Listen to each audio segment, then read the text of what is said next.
জীবনটা বড় অদ্ভুত। যা ভুলতে চায় তা মানুষ ভুলতে পারে না, বারবার মনে পড়ে, বারবার স্মরণ পড়ে। যে দুঃখের কথা, কষ্টের কথা মানুষ ভুলতে চায়, এটা ভুলতে পারে না। আর কোন একটা জরুরি জিনিস মনে করতে চাইলে মনেই পড়ে না।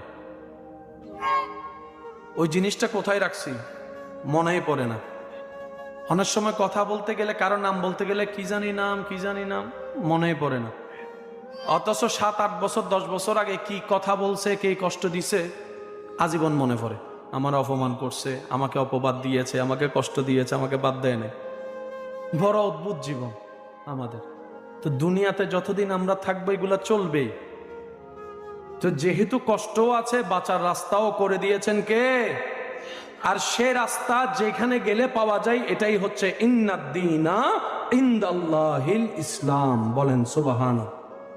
দুনিয়াতে কিভাবে বাঁচা যায়, আখিরাতে কিভাবে বাঁচে শান্তি জীবন পাওয়া যায়, এই সব সলিউশন এক জায়গায়। সেটা হচ্ছে আল-ইয়াওমা আকমালতু লাকুম দীনাকুম ওয়া আতমামতু আলাইকুম নি'মাতি। ওই ইসলাম ধর্মে। বলেন না সুবহান। আল্লাহ পরীক্ষা করতে চায় যে তুই কি মন থেকে আসতেছস, তো একটু দেখি।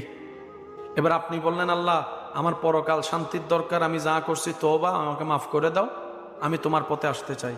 আল্লাহ তাআলা বললেন, আমার পথে আসতে গেলে তোকে কষ্ট পাইতে হবে, আযাব পাইতে হবে, অপমান পাইতে হবে।